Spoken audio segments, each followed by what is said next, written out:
Hey y'all, welcome back. Today I'm putting together a one skillet dish, basically meat and potatoes. That's what I grew up with, especially when I was out at the farm on my grandparents, Gene and Norm's.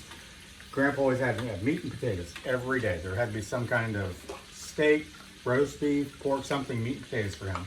So I've got about 1.5 pounds ground chuck in here with half of a sweet onion that I diced up. And I started actually with 3 or 4 strips of bacon.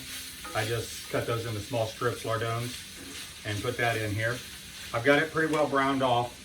I'm going to add in a tablespoon of dry mustard, a tablespoon of smoked paprika, and a teaspoon of garlic powder. I'm just going to put that in. The oven just went off. It's been preheating to 400 degrees. So that's what we're going to end up baking this at. And some salt and pepper. You can do this to however you like it to taste. And then about 1/4 of a cup of Worcestershire sauce. Worcestershire sauce, whatever you say. And we're just going to bring that together. And let those spices and the Worcestershire sauce mix in with the meat. Like I said, it's pretty well cooked. And then I've got, I think, 4 russet potatoes here that I've just been doing on my mandolin. Now when it gets down to that far, I'm not that brave. I use the guard. Just put that on there and finish slicing it. So they're all evenly sliced. I like them all the same size. That way they cook at the same rate. You don't have some thick potatoes and some thin potatoes in there. Okay, so let me turn this off. We're done with the cooking of the meat. And to make this easier, I'm just going to pull back the meat about halfway in the pan.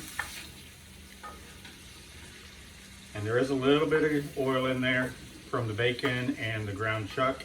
I did drain off about 2 tablespoons full, but I wanted some in here still for the potatoes.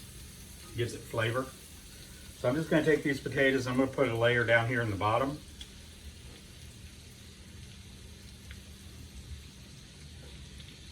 That.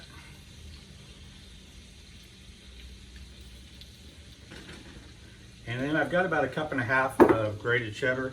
I'm just going to put a little bit of that across the top, not much. Give it a nice base.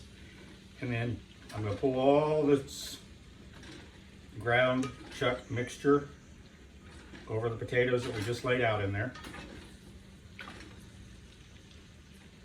And you know when you get to them because they'll start turning over. Just swing this around for you. And then I'm just going to layer another layer down here. We're going to use about half of them in the bottom of the pan.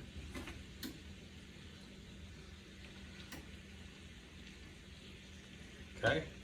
And then I'm just going to pull this meat back over so it's covering all of the potatoes now.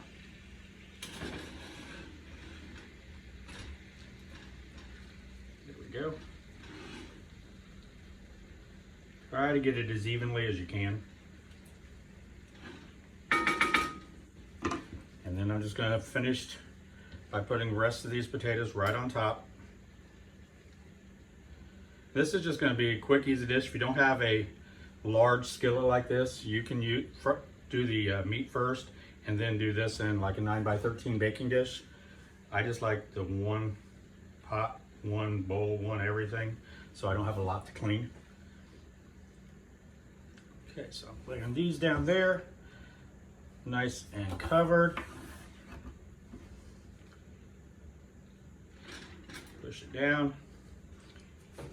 Then I've got about 2 cups of skim milk. I'm not using full fat milk, sweet milk. It's going to be too fatty and it's going to get a lot of fat over the top here when it all cooks down. The cheese is going to have a lot of fat in it that's going to cook out. So we just don't want a big gloppy, cheesy, fatty mess here.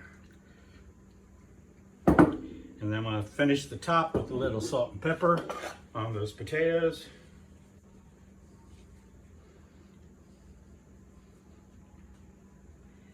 There we go.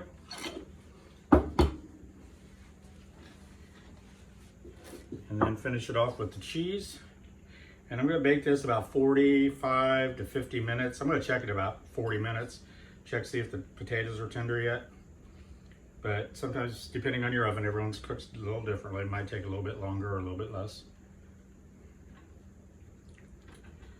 So I'm gonna pop this in the oven and we'll be back in about 50 minutes.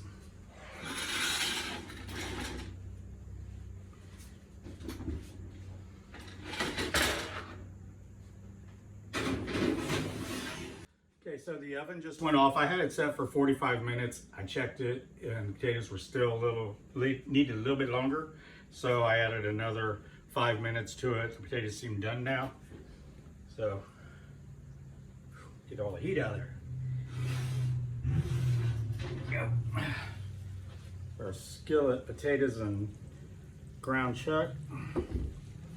And since I had the oven on, I'm not gonna waste all that heat heating up the kitchen. And Grandpa always wanted bread with his meat and potatoes, so I made a pan of biscuits real quick too.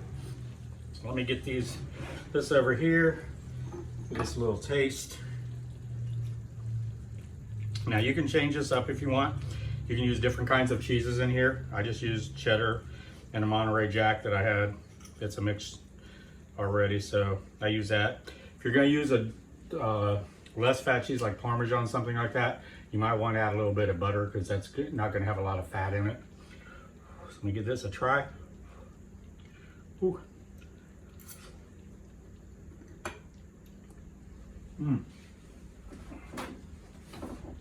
That is good. And taste all the flavor. It tastes ground mustard.